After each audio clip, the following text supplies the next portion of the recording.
Welcome to lesson 3.10, The Discriminant.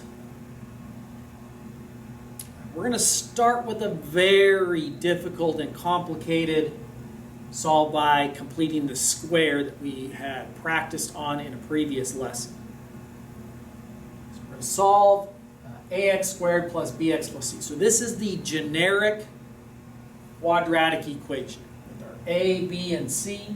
We're going to see that in a later lesson that we're going to graph kind of from that form in terms of graphing the function. But right now we're going to just solve. So it's kind of difficult with unknown coefficients here, unknown numbers. So a represents a number, b represents a number, c represents a number. We're going to use the same concepts and steps that we did in the previous lesson. So we're going to solve by completing the square. Remember, the first thing we did, if this wasn't just plain x squared, is whatever was out in front, we divided that on both sides to get rid of it. So we're going to do that. We're going to divide everything by a. And since we don't know what a is, we don't know if b evenly a divides into b. So we're just going to leave it in terms of the fractions. The next thing we did is we took the constant, which is right here, and we got it to the other side. So to undo the addition, we're going to subtract c over a from both sides. Then, figured out what the c value, now we're not talking about the same c here, we're talking about the completing the square number that goes here. And our process was easier with numbers, but in terms of the variables here, was to take this and divide by 2. Or, what's actually a little bit easier is the other way, which is to multiply it by half. Take half of it. So if we look at that, in this case, take half of means multiply b over a. So we just, multiplication of fractions is really easy. We multiply, we get b over 2a. That was step 1. We took half or divided by 2, and now we've got to square that. So if we're talking about b over 2a, now squaring that, you have to square all of it. You have to square the b, the 2, and the a.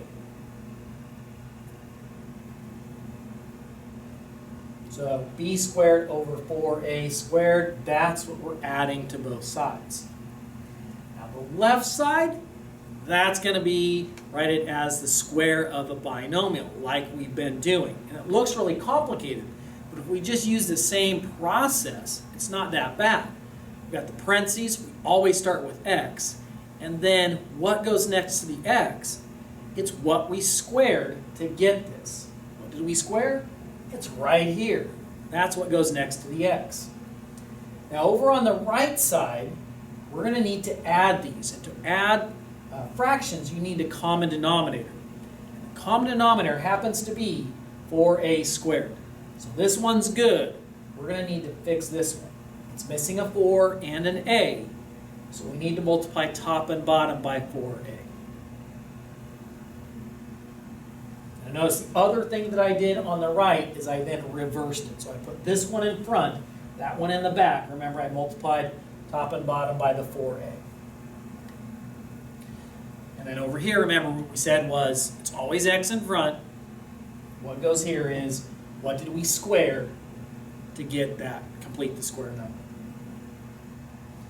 So since these are now have like denominators, we can go ahead and put them together as one fraction. They're not like terms on top. So b squared minus 4ac on top over the 4a squared.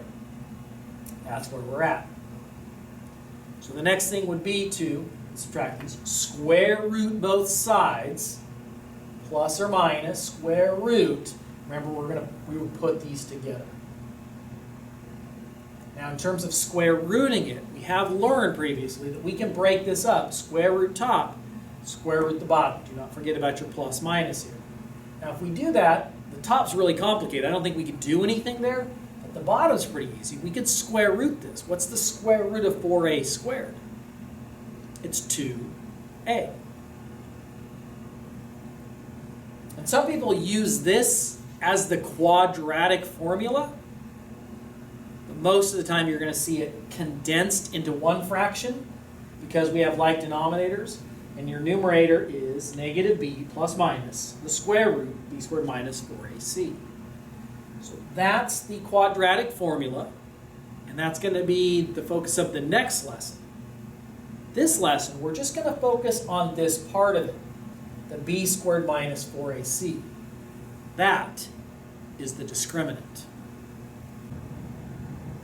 What we're going to investigate in the discriminant is, as this is going to give you a number, because we're actually going to have some numbers for A and B and C. We're going to calculate what does this end up equaling as a value. And it's going to tell us about how many and what kinds of solutions that the quadratic equation would have. So we're not actually solving today. We're just going to find out how many solutions would it have and what kind are they. So if you do the calculation and you get a number that is greater than 0, and we usually call that positive, any positive number, it tells you that your quadratic equation has two real solutions. And most of the quadratic equations that we were solving in a couple previous lessons, either by factoring the square root method or completing the square, most of them got two real solutions. If you calculate the discriminant and you get an answer of 0, exactly equal to 0, it tells you there's one real solution. And then the last possibility is that b squared minus 4ac is less than 0, therefore negative, any negative number, negative 3, negative 71, that we're going to have two imaginary solutions. Other places are going to say this is different. This is what I am expecting. Two imaginary solutions. Later in this, in a future unit, we'll learn what that actually means. For right now, you just need to know that that's going to lead to two imaginary solutions. So example number 2. Find the discriminant, step 1. State the number and type of solutions. So how many solutions and what kind are they? Not going to solve them, just doing these things. So we're going to set up. We know that our discriminant is b squared minus 4ac. A is 1. B is negative 8. C is 16. We're going to fill those in. So now we're going to do b squared minus 4ac. Anytime b is negative, it does require parentheses. Okay? I would always put parentheses regardless, because you're always going to be right that way. If it was positive, it wouldn't need parentheses. But if you don't have the parentheses, your calculator is going to tell you that it's negative 64, and we know that's not true. I wouldn't take any intermediate steps. I would type this in directly, just like this, into my calculator.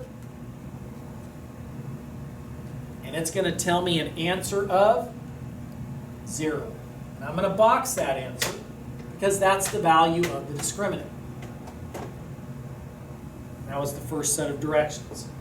Now let's interpret that. What does that mean? Going back to the previous slide, when the discriminant was 0, it tells us the equation has one real solution. If we were to solve it, and we could do it by factoring, we would see that the one real solution is x equals 4. We're not doing that today. All right, you try. Find the value of the discriminant. Then, state the number and type of solutions. Pause here as you work through it. All right, we want to identify A, B, and C. A is 3. B is 2. C is 9. Now we're going to do b squared minus 4ac. B squared minus 4 times A times C. Okay? I don't need the parentheses here, like I said. Anytime B is positive, you don't have to have them. But I always put them there because you can't get it wrong if you have them. Ready to type this into the calculator. It's going to tell you negative 104. Box that. That's the discriminant. Now, interpret it. What does it mean? Well, anytime it's negative, that's going to mean that we have two imaginary solutions.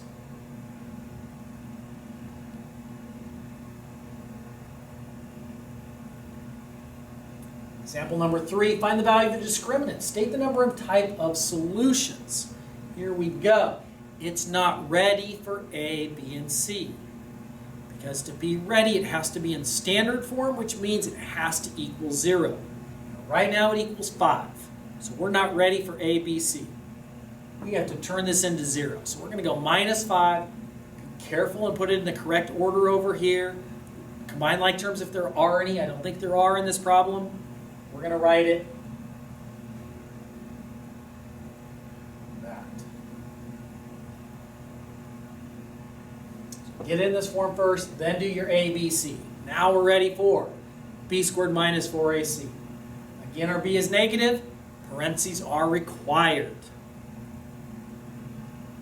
B squared minus 4 times A times C. Into your calculator. You should get 256. It's positive. Anytime your discriminant is positive, box it, because that's one of our answers. The second answer is, what does it mean? It means that there are 2 real solutions. That's it for today. I'll see you next time.